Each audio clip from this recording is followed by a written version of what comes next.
Saudi അറേബ്യയിലേക്കുള്ള മയക്കുമരുന്ന് കടത്ത് ശ്രമത്തിന് വീണ്ടും തിരിച്ചടി. അൽവദിയ അതിർത്തി ചെക്ക് പോസ്റ്റിലൂടെ രാജ്യത്തേക്ക് കടത്താൻ ശ്രമിച്ച 6.2 കിലോഗ്രാം ഹാഷിഷ് മയക്കുമരുന്ന് സകാത്ത് നികുതി കസ്റ്റംസ് അതോറിറ്റി പിടികൂടി. ഭക്ഷ്യവസ്തുക്കൾ നിറച്ച ലോഹ കാനുകൾക്കുള്ളിൽ ഒളിപ്പിച്ച നിലയിലായിരുന്നു മയക്കുമരുന്ന്. അൽവദിയ അതിർത്തി ചെക്ക് പോസ്റ്റിലൂടെ സൗദി അറേബ്യയിലേക്ക് പ്രവേശിച്ച ഒരു വാഹന പരിശോധനയ്ക്കിടെയാണ് 6.2 കിലോഗ്രാം ഹാഷിഷ് മയക്കുമരുന്ന് കണ്ടെത്തിയത്. ഭക്ഷ്യവസ്തുക്കൾ നിറച്ച ലോഹ ക്യാനുകൾക്കുള്ളിൽ അതിവിദഗ്ധമായി ഒളിപ്പിച്ച നിലയിലായിരുന്നു മയക്കുമരുന്ന് സൂക്ഷിച്ചിരുന്നതെന്ന് സകാത്ത് നികുതി കസ്റ്റംസ് അതോറിറ്റി വക്താവ് ഹമൂദ് അൽ ഹർബി പറഞ്ഞു.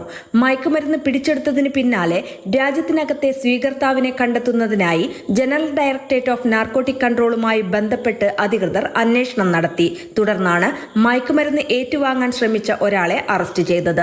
രാജ്യത്തിന്റെ അതിർത്തികളിലും തുറമുഖങ്ങളിലുമുള്ള കസ്റ്റംസ് നിയന്ത്രണങ്ങൾ ശക്തിപ്പെടുത്തി കള്ളക്കടത്ത് ശ്രമങ്ങൾ ചെറുക്കുവാനുള്ള നടപടികൾ തുടരുമെന്ന് ഹമൂദ് അൽ ഹർബി വ്യക്തമാക്കി. സമൂഹത്തിന്റെ സുരക്ഷ ഉറപ്പാക്കുന്നതിനായി ബന്ധപ്പെട്ട എല്ലാ ഏജൻസികളുമായും ഏകോപനം ശക്തമാക്കിയിട്ടുണ്ടെന്നും ഹമൂദ് അൽ ഹർബി പറഞ്ഞു.